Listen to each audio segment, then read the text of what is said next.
अगली चीज है आपके पास इसमें, यही से क्वेश्चन आना है अगर आना है तो, बाकी सब प्रॉपर्टी तो आपको ध्यान में रखने पड़ेगी, ठीक है। बाकी क्वेश्चंस जो आना है वो यहां से आना है। ये जो हमने पढ़ रखे हैं ना अभी, sets, types of sets, union of sets, intersection of sets, symmetric difference, ये सब एनसीईआरटी में पाए जाते हैं। ये जो प्रजातियां हैं सब कहां पाई जाएंगी, इससे किसी कॉम्पिटिटिव एग्जाम में क्वेश्चन नहीं पूछे जाएंगे। अगर कॉम्पिटिटिव एग्जाम में क्वेश्चन पूछे जाएंगे तो यहां से पूछे जाएंगे, कार्डिनल नंबर ऑफ सेट से, ठीक है। कार्डिनल नंबर सभी को बता दिया है ना कि क्या होता है भैया, ठीक है। Cardinal number of set, cardinal number का क्या मतलब होता है, number of elements in any set. तो सबसे पहला फॉर्मूला हम लिख रहे हैं एन ए यूनियन बी का, किसका, एन ए यूनियन बी। इसका मतलब समझ में आ रहा है सभी को, number of elements in set A and set B, and या और, एंड और फिर से सोच के बता, और कॉपी पढ़ेगा, समझ रहा है। जहां और हो वहां यूनियन, जहां एटलीस्ट हो वहां यूनियन, जहां एंड हो वहां इंटरसेक्शन, जहां बोथ हो वहां इंटरसेक्शन, शब्दों का खेल है, ठीक है। ए और बी जो है इसका फॉर्मूला हम लिख रहे हैं, ए होता है एन ऑफ ए प्लस का एन ऑफ बी और माइनस का N of A intersection B. अब कोई पूछा बच्चा कि सर फॉर्मूला बना कैसे, समझाने के लिए बना रहे ए बी। तो ए यूनियन बी लिए तो जब एन ऑफ ए लिए तो ये पूरा बक्सा ले लिए, और एन ऑफ बी लिए तो ये पूरा बक्सा ले लिए। तो ये वाला पार्ट कितनी बार ले लिया, तो एक बार क्या कर दिया, क्या ये बात समझ में आई। तो ये सारे फॉर्मूले प्रूफ है, इसको प्रूफ करने की जरूरत होती नहीं है, हमें दिमाग में रखना है, ठीक है। अच्छा अब इस बात को समझना कि अगर ये डिसजॉइंट सेट रहता, in case of disjoint set, अगर ये डिसजॉइंट सेट हुआ तो ए इंटरसेक्शन बी कितना होना है भैया, 5 होना है। तो उस केस में ए यूनियन बी का फॉर्मूला चेंज होकर कितना हो जाएगा, केवल n of A plus n of B only. क्या ये बात समझ में आई, कोई कंफ्यूजन है, क्लियर है। कुछ छोटी मोटी बातें और, ए वाला पार्ट आपका ए माइनस बी है, ए वाला पार्ट आपका बी माइनस ए वाला पार्ट ए इंटरसेक्शन बी है, सही है। कुछ चीजें लिख रहे हैं, अगर समझ में आए तो बताना। इस वाले सेट को हम ए नाम दे देते हैं और इस वाले सेट को, अगला फॉर्मूला लिख रहे हैं कि अगर हम a माइनस बी में, किसमें, अगर हम n a इंटरसेक्शन b को ऐड कर दें तो क्या आपको पूरा का पूरा a मिल जाएगा क्या, क्या याद करना, कुछ याद नहीं करना, दिख रहा है खुली आंखों से कि a माइनस बी में a इंटरसेक्शन b को ऐड कर दे तो पूरा एक गोला सर्कल कंप्लीट हो गया, हाँ है ना। उसी तरीके से अगर n b माइनस a में हम किसको ऐड कर दें, a इंटरसेक्शन b को ऐड कर दें तभी हमें n ऑफ b दे जाएगा, यस और नो। कोई कंफ्यूजन है इसमें, क्लियर है। अच्छा अगली बात समझ कि अगर कोई हमसे एन ए कॉम्प्लीमेंट पूछता है तो हम बोलेंगे ना कि सर यूनिवर्सल सेट में से किसको हटा दो, ए को हटा दो। अरे यार सुनो, बात समझ में आ रहा है, अभी बताया था ना ए कॉम्प्लीमेंट, तो पूरे यूनिवर्सल सेट में से किसको हटा देना, ए को हटा देना, ओके। और समझ कि अगर कहीं पे एन ए यूनियन बी का कॉम्प्लीमेंट पूछ लिया, यानी ए यूनियन बी नहीं चाहिए, तो हम बोलेंगे यूनिवर्सल सेट में से किसको हटा दो, ए यूनियन बी को हटा दो, हाँ या ना। और इसी चीज को अभी आपने लिखा था एक और चीज, A complement intersection B complement, De Morgan's law, yes और नो। अरे एक ही बात, उसी तरीके से एन ए इंटरसेक्शन बी का अगर कॉम्प्लीमेंट पूछ दिया तो क्या बोलोगे, यूनिवर्सल सेट में से किसको हटा दो, ए इंटरसेक्शन बी को हटा दो, या इसको ऐसे लिख दो, ए कॉम्प्लीमेंट यूनियन क्या लिख दो, सब पहले से आ रहा है। अगर प्रूफ का बोलोगे तो हम प्रूफ करा देंगे, कोई दिक्कत वाली बात नहीं है, क्लियर है इतनी बात। अच्छा और क्या बना सकते हैं फॉर्मूला, और कोई फॉर्मूला बनाना चाहे बना सकते हैं, सिमेट्रिक डिफरेंस भी बोल सकते हैं। सिमेट्रिक डिफरेंस समझेगा कि अगर हमारे पास N A symmetric difference B पूछ लिया तो हम बोलेंगे एन ए माइनस बी और प्लस का एन बी माइनस ए। सोचना, ए माइनस बी का सारा एलिमेंट ले लिया और बी माइनस ए का सारा एलिमेंट ले लिया, यस और नो, यही होता है सिमेट्रिक डिफरेंस, अरे हाँ या ना, ओके। और क्या बना सकते हैं फॉर्मूला, दो वाले में और कोई फॉर्मूला बना सकते हैं, देख बनते रहेगा, ऐसे समय जरूरत पड़ेगा तो और फॉर्मूला बना लेंगे, ऐसा नहीं कुछ इसमें अजीबोगरीब चीज है तो सब एक ही चीज, ठीक है। बुक में तो आपको इतना नहीं मिलेगा जितना लिखवा रहे हैं, जितना अभी हमारे दिमाग में आ रहा है उतना लिखवा रहा है। ए और इसमें कुछ बन सकता है, चल अभी दिमाग में आएगा तो लगा। अब चलते हैं थोड़ा 3 सेट की तरफ, कितने सेट, अगर मान लीजिए आपके पास N A union B union C है, A union B union C, तो आप इसको कैसे लिखोगे समझना, एन ऑफ ए प्लस का एन ऑफ बी और प्लस का एन ऑफ सी। पहले तो तीनों को ले लिया, फिर दो दो का जो इंटरसेक्शन है उसको सब्ट्रैक्ट करना है। क्या करना है? यानी माइनस का n a intersection b, minus का n b इंटरसेक्शन और माइनस का n c इंटरसेक्शन a, और एक बार तीनों का इंटरसेक्शन ऐड करना है। इसका हमने वेन डायग्राम आपको बताया था, जब पढ़ा रहे थे तो बताया था, नहीं बताया? नहीं बताया तो समझ ले। ए आपके पास मान ले 3 सेट का ऐसा कुछ स्ट्रक्चर बना है, कोई कंफ्यूजन है इसमें? समझना, जो समझ में आए, ना समझ में आए तो पूछना। ए बी सी, इसको हम यूनिवर्सल सेट बोलते हैं, ठीक है? इसको मार्किंग कर रहे हैं, P Q R S T U V, तो छूटा गया, P Q R S T U V, ठीक है? अब कुछ बातें हम पूछ रहे हैं, बताओगे हमें? तुम बताओगे A intersection B intersection C, जो तीनों में कॉमन हो। बहुत बढ़िया। A intersection B Q, A intersection B Q और एस, यानी क्या लिखोगे? Q plus S. A intersection C S और U. A B intersection C S और ए। बहुत बढ़िया। अब हम पूछ रहे हैं only A, P, only B, only C. कोई कंफ्यूजन है क्या? ये बात समझ में आ रहा? 3 सेट वाला कैसे चल रहा है? ये भर भर के इस्तेमाल होगा क्वेश्चन में। इस कंसेप्ट को बस पकड़ के रखना। हम ऐसे ही खेल जाएंगे, हम फॉर्मूला में जाएंगे नहीं, ये बस कॉपी का शोभा बढ़ाने के लिए। समझ में आ रही बात? इस तरीके से फॉर्मूला बन रहा है, ठीक है? अच्छा, अगर एक डिसजॉइंट सेट रहे, क्या रहे बच्चे? तो डिसजॉइंट सेट में तो ये सारे आपके फाई हो गए, A intersection B, B intersection C, सब क्या हो गया? फाई। तो इस केस में A union B union C का जो फॉर्मूला है वो बन जाता है n of A plus n of B, और प्लस का कितना बच्चे? एन ऑफ सी हो। बात समझ में आ रहा है? कोई कंफ्यूजन? अच्छा, अगर जनरलाइज कर ले, डिसजॉइंट सेट में अगर बहुत सारा एलिमेंट हो, लाइक A1 हो, यूनियन A2 हो, यूनियन A3 हो, and union so on AN हो, ये सारे क्या है? डिसजॉइंट सेट है। सारे क्या है? तो इसका फॉर्मूला बड़ा सिंपल है, A1 प्लस का कितना बच्चे? A2 प्लस का सो ऑन कहां तक? एक किस केस में हम लिख रहे हैं? इन केस ऑफ वेयर, यहां लिख देते हैं where A1, A2 and so on AN are disjoint set, are disjoint set. क्या इतनी बात समझ में आ रही है? ये तो होगा ये आपकी एनसीईआरटी या बुक की बात है या बोर्ड लेवल की बात है। एक दो फॉर्मूला हम एक्स्ट्रा लिखवाएंगे कि अगर 4 सेट आ गया तो कैसे काम करेंगे। मतलब ए बी सी, 3 से ज्यादा जनरली पूछता नहीं है, लेकिन जेईई एडवांस के लिए अगर हम जा रहे हैं किसी भी दिन तो हो सकता है 4 सेट वाला, तो हम उसको पैटर्न बता दे रहे हैं कि लिखना कैसे होता है, ठीक है? समझ में आ रहा है? इधर नोट कर फटाफट थोड़ा सा। अच्छा, एक और बात बता मुझे कि केवल अगर एन ए माइनस बी पूछ दिया, क्या पूछ दिया? ए माइनस बी, तो तुम बोलोगे कि सर ए में से किसको हटा दो? ए इंटरसेक्शन बी को हटा दो, हाँ या ना बोल?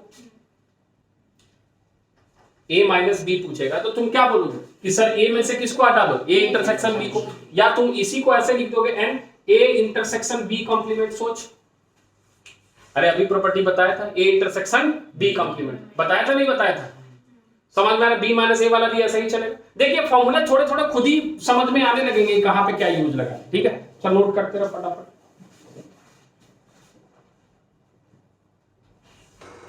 कौन ले रहा है अभी?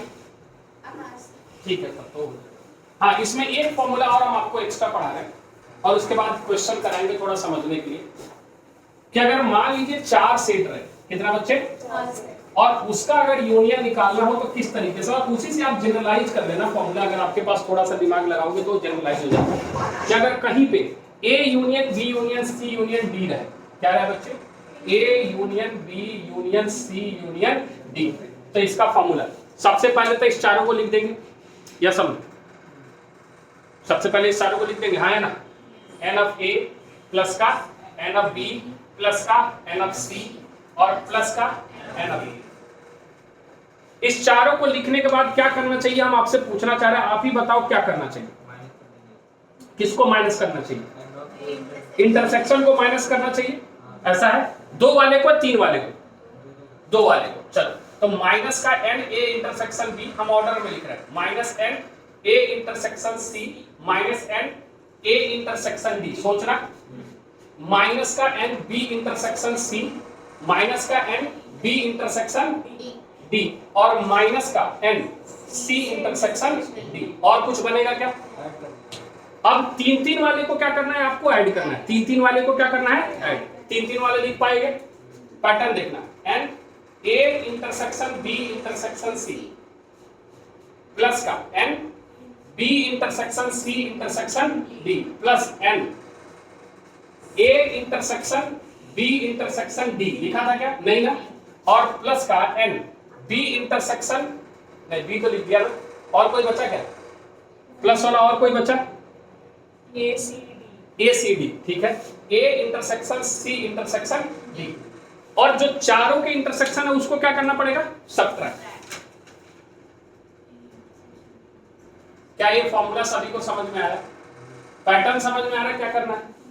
सबसे पहले तीनों को लिखना है, फिर दो के इंटरसेक्शन को सब्ट्रैक्ट करना है, 3-3 वाले को ऐड करना है, 4 वाले को सब्ट्रैक्ट करना है। इससे ज्यादा पूछेगा, ठीक है?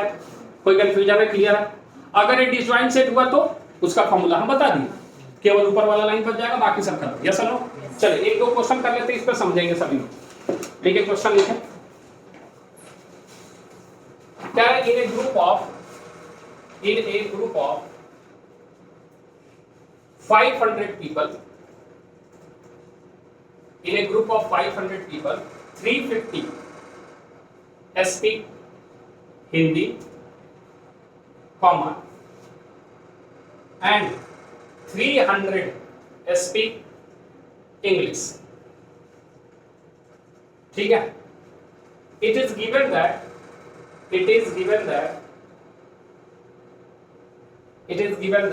each person speak at least one language, full stop। पहला क्वेश्चन इसमें है, how many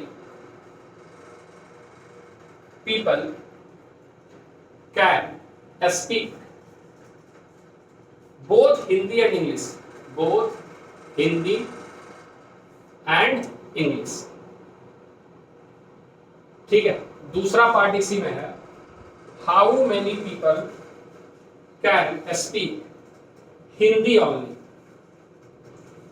और तीसरा क्वेश्चन है इसी में, how many people can speak English only. ठीक है, एक क्वेश्चन ये है, एक क्वेश्चन और लिख रहे हैं, उसके बाद हम लोग दोनों को सॉल्व किया जाएगा। चलो पहले इसी को सॉल्व कर लेते हैं, फिर दूसरा लिख के उसको बताएंगे। इसको हम आपको फॉर्मूले से कर देते हैं और दूसरे वाले को हम आपको वेन डायग्राम से करके बता देंगे। ठीक है, दोनों हो जाएगा। अब इसमें जो इंफॉर्मेशन है उसको लिखने कैसा होता है पहले ये समझ ले कि कैसे लिखना होता है। कि इन ए ग्रुप ऑफ 500 पीपल, हमारे पास टोटल कितने लोग हैं? 500। तो पहली बात कि हिंदी और इंग्लिश बोलने वाले लोग कितने हैं? 500। इसमें एक चीज, क्या हर बार हिंदी और इंग्लिश बोलने वाले 500 ही होंगे? नहीं। इसमें इंश्योर किया है बात कि सारे लोग कम से कम एक भाषा तो बोलते ही हैं।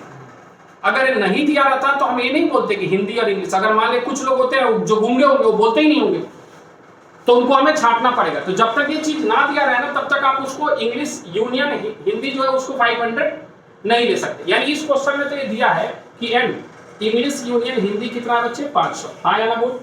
मतलब हिंदी पढ़ने वाले, केवल हिंदी नहीं, हिंदी पढ़ने वाले लोग कितने बच्चे? 350। और इंग्लिश पढ़ने वाले कितने हैं? 300। यस और नो? तो हमसे पूछ रहा है दोनों पढ़ने वाले या दोनों बोलने वाले कितने लोग हैं? हाँ या ना?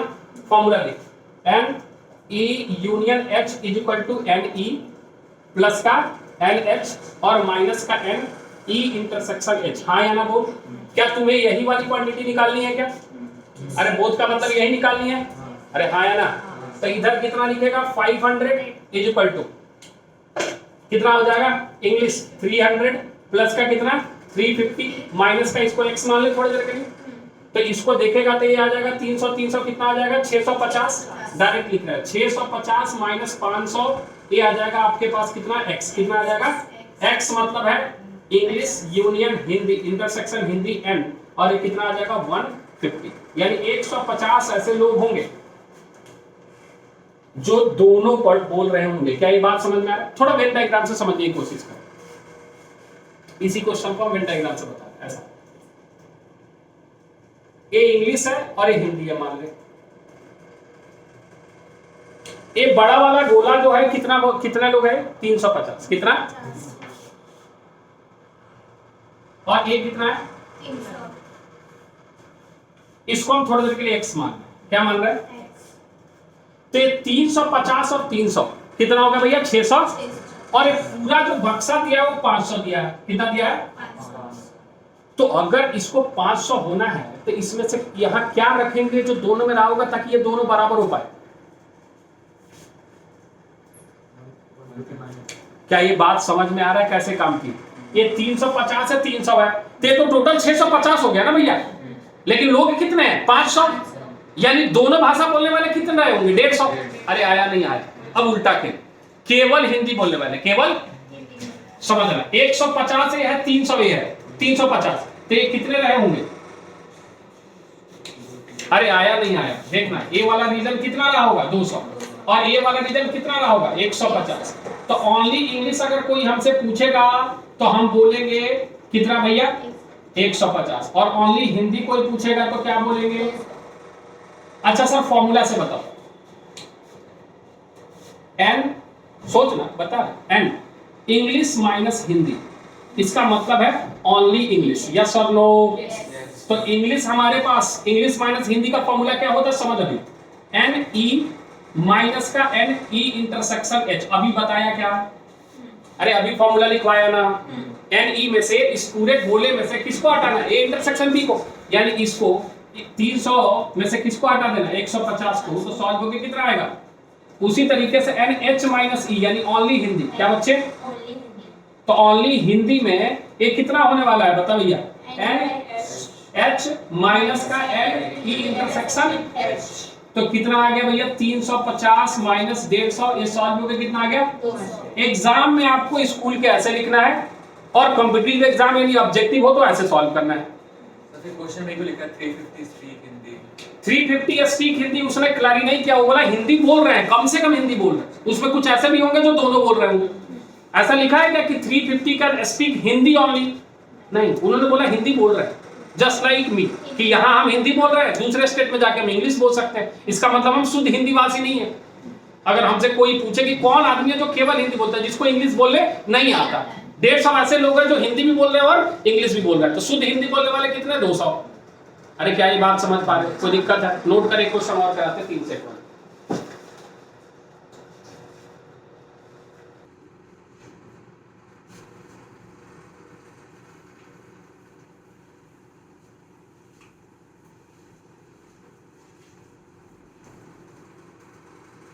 बेटा दे हो गया sir?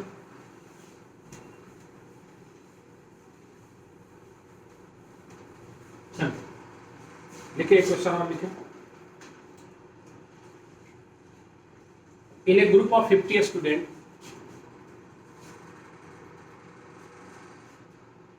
in a group of 50 students,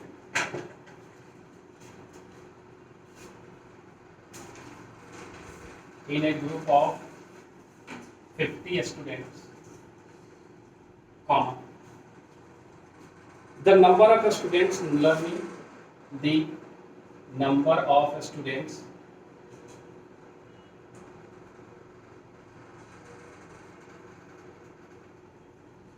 learning French, English and Sanskrit. French, comma English and Sanskrit were found to be as follows. Were found to be as follows. क्या डाटा है? फ्रेंच पढ़ने वाले 17 हैं, कॉमा इंग्लिश पढ़ने वाले 13 हैं, comma Sanskrit पढ़ने वाले 15 हैं। ठीक, उसके बाद French and English, French and English पढ़ने वाले हैं आपके पास 9, comma English and Sanskrit, English and Sanskrit पढ़ने वाले हैं आपके पास 4, French and Sanskrit, French and Sanskrit पढ़ने वाले हैं आपके पास फ्रेंच एंड संस्कृत 5, और अगला है इंग्लिश, फ्रेंच एंड संस्कृत तीनों पढ़ने वाले, English comma French and Sanskrit तीनों पढ़ने वाले हैं आपके पास 3। तो कह रहा है find the number of students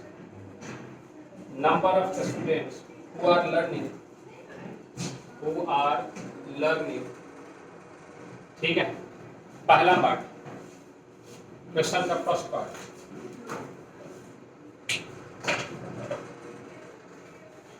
हाँ क्वेश्चन का फर्स्ट पार्ट है आपके पास फ्रेंच ओनली, सेकेंड पार्ट है आपके पास इंग्लिश ओनली, थर्ड पार्ट है आपके पास संस्कृत ओनली, ठीक है। फोर्थ पार्ट है आपके पास इंग्लिश एंड संस्कृत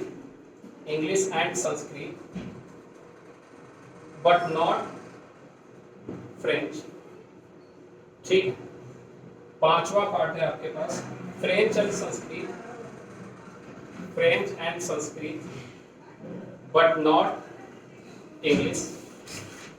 छठा पार्ट है आपके पास French and English but not Sanskrit, ठीक है। दिख रहा है ना या नहीं दिख रहा है? हाँ, अगला है आपके पास seventh, at least one of the three language. आठवां है आपके पास none of three language। Ninth question है आपके पास एग्जैक्टली वन लैंग्वेज, और 10th क्वेश्चन है आपके पास एग्जैक्टली टू लैंग्वेज।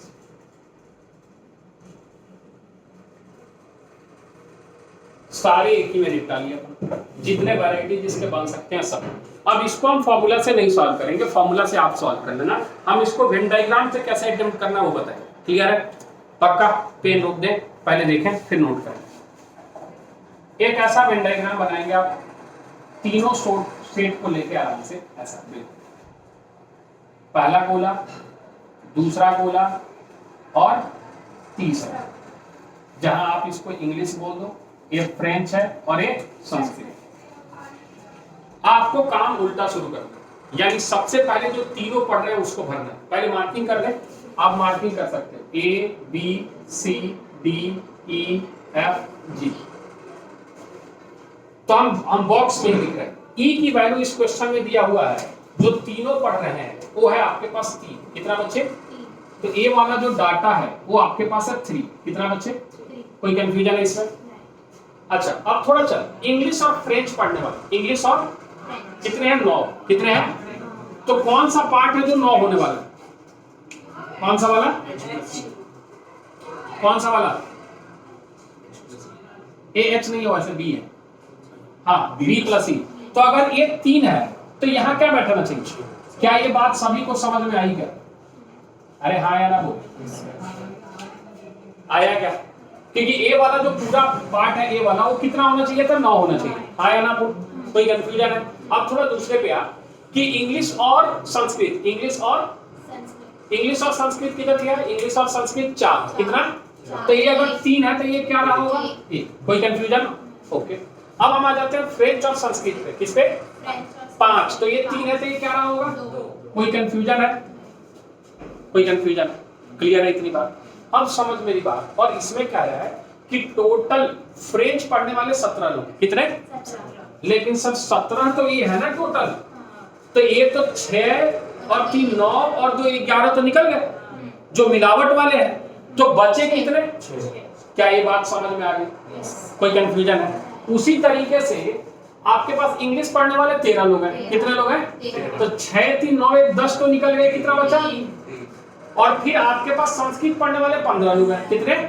तो 1 3 4 2 6, तो ये कितना बच गया? क्या ये बात समझ में आ गई? कोई कंफ्यूजन है? आंसर लिखना शुरू करें, लिखना शुरू करें। चलो, पहला क्वेश्चन है फ्रेंच ओनली, फ्रेंच ओनली, बोल भैया। 6 सही, 6 हो गया आपके पास। इंग्लिश ओनली 3 आपके पास, ये हो गया। चलिए संस्कृत ओनली 9। कोई कंफ्यूजन है इसमें? अब इधर आ, English Sanskrit but not French, समझना। इंग्लिश संस्कृत बट नॉट, मतलब ये जो फ्रेंच वाला गोला है ये पूरा हटना है, ये पूरा, यानी अगर हम इसको लिखें English Sanskrit but not French, तो इसका जो रीजन आने वाला है वो आने वाला ए प्लस एफ और प्लस का जी। सोच ले, ए प्लस एफ प्लस जी, हाँ या ना बोल? अरे समझ आ रहा है? ए की वैल्यू कितनी है 3, एफ है 4 और 9 4 13। बोल आया क्या? अब उसी तरीके से डायरेक्ट लिखें French Sanskrit but not English, French Sanskrit but not English. यहां से 6 2 8 और 9 9 8 17। अरे आया, अगले पे आ जा। कह रहा है French and English but not Sanskrit, French and English but not 6 3 9 6 15। बोल आया? अरे आया। अगले में कह रहा है एटलीस्ट वन ऑफ 3 लैंग्वेज, कम से कम एक, बाकी तो सारा का सारा बोले कोई दिक्कत वाली बात, सबको सम करना है। क्या करना है? यानी A union B union C. क्या निकालना है? A union B union. क्या ये बात समझ में आ रही है? ठीक है। अब A union B union C बताएं यहां से, ये 3 क्या हो गया? हाँ क्या हो गया? क्लास अपना थोड़ी देर शांति से रखो। हाँ ठीक, 2 मिनट रुक। हाँ बोल भैया, कितना आ गया? 6 3 9 6 15 3 18 1 19 2 21 और 9 30। यानी कितने आ गए बच्चे? 3। कह रहे none of the 3 language. Total बच्चे कितने थे? 50। 50 में 30 ऐसे हैं जो कुछ ना कुछ तो पढ़ रहे हैं, तो बाकी 20 नल्ले हैं जो कुछ नहीं पढ़ रहे हैं। तो यहाँ कितना आ जाएगा? 20। क्या ये बात समझ में आया? कैसे किया? यूनिवर्सल सेट में से ही सबको n union B union C को हटा दिया, हाँ या ना बोल? यूनिवर्सल सेट में से n A union B union C को क्या कर दिया? हटा दिया। यानी यहाँ यूनियन समझ रहे हो ना क्या है? ए के जगह इंग्लिश है, बी के जगह फ्रेंच है और एस के जगह यहाँ संस्कृत है। बोल आया? नेक्स्ट है आपके पास एग्जैक्टली वन लैंग्वेज। एग्जैक्टली या तो फ्रेंच या तो इंग्लिश या तो A plus C plus G, that is 3 6 9 9 18। बोल आया? Exactly 2 language. 2 लैंग्वेज मतलब ए वाला पार्ट या फिर ए वाला पार्ट या फिर ए वाला पार्ट, हाँ या ना बोल? तो यहां से आ गया 6 3 9 1 10 2 12, हाँ या ना बोल? कोई कंफ्यूजन है? कुछ गड़बड़ किया क्या? एग्जैक्टली 2 में 6 3 9 9 6 3 एग्जैक्टली 2 है ना? अरे सॉरी, ये 3 वाला नहीं ले सकते, ये 3 वाला हाँ केवल यहां से 6 लेना पड़ेगा, यहां लिख देते हैं। ये आपके पास या तो बी लेना पड़ेगा या यहां से एफ लेना पड़ेगा और यहां से क्या लेना पड़ेगा? डी। क्या ये बात समझ में आ रहा है? तो यहां से आ रहा है 6 1 7 7 2 कितना आ जाएगा बच्चे? 9। बोल आया? क्योंकि ये जो बीच वाला ई बैठा है वो तीनों पढ़ रहा है, हमें एग्जैक्टली 2 चाहिए। क्या चाहिए? क्या सारे टर्मिनोलॉजी समझ में आया? किस तरीके से अटेम्प्ट करना समझ में आ रहा है? इसके अलग अलग वैरायटीज के क्वेश्चंस मिलेंगे आपको करने, लेकिन कंसेप्ट यही है जो हमने आपको बताया। इसी के साथ सेट का हो गया है समापन। इसके क्वेश्चंस को प्रैक्टिस करें, ठीक है? वर्कशीट ले और सॉल्व करना शुरू करें, ठीक है? चलिए आज के लिए इतना ही, बहुत बहुत धन्यवाद।